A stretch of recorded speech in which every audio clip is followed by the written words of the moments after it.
Hi friends, and welcome back to the Baseball Card Illustrated channel. I'm Bronco, the PSA 11, joined by the great East Coast Tom. How's it going? Everything's great, thanks. Excellent. So we're going to kick it 1981 style here with a Baseball Scratchoff Game. Tom, I'm going to open this pack. Why don't you talk a little bit about this and what you know, because I know very little, just in general. I'll hold it up. Whoops. Well, you really couldn't find these things at convenience stores or grocery stores back in the day. They were mainly a hobby product. And for the longest time, it was considered the junkiest product of the 80s. Hey, you want to play for a ring pop? Definitely. By the way, this video is sponsored by William Evans, who didn't show up for the show today, so we're using his table. Okay, so do we spread these out, or is one of us the red team and one of us the green team? Let's think. I think they have instructions on the back. Oh, okay. There we go. Baseball hat off. Okay, so I'm going to pull this away just for a second. So wow, they make that pretty small, don't they? Match. Oh, it looks like one of us is red and one of us is green. So, okay. Which one do you want to be? Oh, as a Reds fan, I got to be red. All right, so you're red, I'll be green, and we'll let Tom have that stick of gum. But I'll be the visitor, so I'll go first. So I just scratch until I get 3 outs, right? Is that how this works? That's what I'm going to assume. Wow, look at Bill Buckner here, by the way. That is a stash and a half. And he's got a unibrow going. Like that thing alone could stop a ground ball. Too soon? All right, so here we go. Stepping into the box here, and we really need a coin. I guess we do. So during this rain delay, I'll be right back with a coin that we can play. So we're back with a weather update, and unfortunately, we've been rained out. This would have been a ton of fun too, but as you can see, we just can't see. That I guess is the problem. But we can at least talk a little bit about the players on these cards, right? So we already talked about Bill Buckner here. The greatest one-hit wonder of all time, Joe Charbonneau. They made a record about him. Somebody in Cleveland did a record, Go-Go Charbonneau from his 1980 Rookie of the Year. And it was like a #1 hit on the Cleveland radio stations. Really? But he disappeared pretty quickly. I think injury, I think he had a bum shoulder.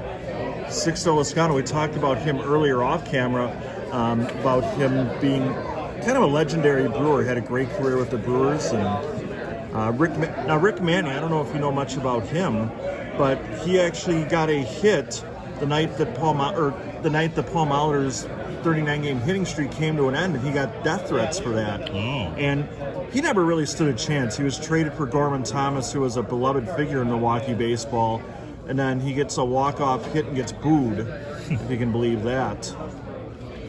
Any other players that kind of stick out to you here? Well, Paul Molitor, obviously Hall of Famer. Oh, ironically enough, right? Yeah. Ken Singleton was one of my heroes growing up outside Baltimore, along with Al Bunbury as well.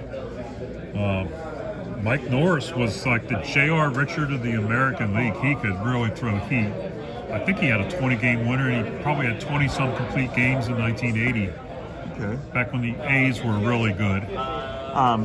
You know a little bit more about some things than I do. Was this George Brett guy? Was he any good? He had a brother named Ken, who I think was the dominant athlete of the family. I don't know if you remember Robin Yount's brother, Larry Yount. That's true. And you know what he's famous for? I do. I'll let you tell the story, though. Well, he was a pitcher for the Braves, if I remember correctly, and he is probably the only person who, while warming up to appear in his first major league game, actually got injured and got pulled from the game. I'm going to say it never actually appeared in a game. Ever again. Davey Lopes, he was a former Brewers manager for a while. Great stolen base threat. Probably the best from the late 70s, early 80s. Larry Parrish may be one of the most underrated, unheard of. He was a third baseman. After the Expos, he went to the Rangers. He had a great career, but nobody really recognizes him today. I was going to say, like, I'm more familiar with Lance Parrish. Yeah. They're brothers, right? No, they're not. Oh, they're not? No, okay. They're not. Well, here, I learned something now during this rain delay. Dale Murphy, possibly the most underrated player of the decade. And why he's not in the Hall of Fame is beyond me. I was going to say, I'm glad Fred McGriff got in this year, but Dale Murphy certainly belongs there as well, in my opinion. Back-to-back MVPs, 2 and 83, I believe, if I remember correctly. Bob Horner, another Brave from that era. He was something. I'm going to say, you see this color combination on the jerseys, that's probably an indication the Braves struggled at that time, outside of one really good year. I love the powder blue, though. Powder blue rocks. How about Warren Cromartie? Part of a great Expos outfield that had Dawson and Tim Raines and Ellis Valentine. I mean, the Expos of the early 80s, they were in it every year, but the only year they made it, the playoffs, was 81. That strike year, and Rick Monday killed their hopes in the NLCS. And Jerry Mumphrey. Mumphrey and Son, that's a band, right? Yes, it is. Jerry Mumphrey's one of those guys that he's interchangeable. You know, he's just like Gene Richards or Ron Washington, or he's just one of those guys that had a card every year in the 80s, but he never distinguished himself. Never made an all-star team, never led the league in anything, never appeared in the World Series. But those hats were cool. They were. So that's distinguishable. That might be about it, though. Definitely. And one other, Vita Blue. I'm going to say he just passed away not that long ago. Back in the late 70s, the Reds had a deal in place to trade for Vita Blue that would have included a lot of cash going to Oakland, and the commissioner nixed the deal, which is a shame because Vita Blue ended up pitching another 7 or 8 years, and the Reds really could have used him in 1977. So blue could have been a red. Blue could have been a red. And I guess I could throw jokes out there about Chris Brown and Eric Green and Frank White. Bud Black and Frank White. There you go. And John Purple and Larry Orange. Well, unfortunately, this game was postponed due to rain or some kind of issue with the scratching, but we got a stick of gum, so that's something. Are you going to eat it? I am. Okay, so this is definitely something. We've saved the best for last here. We're hoping to see Kids? Tom at the National, but if something happens, we'll know what it was. Kids, don't try this at home unless you're like me, like an idiot. So this gum would be 42, right? 42 years old. And look at how nice and pink it is. And look at the size of the gum. You know, in later years it would be a lot thinner. I don't know. I still think it has that great top smell to it.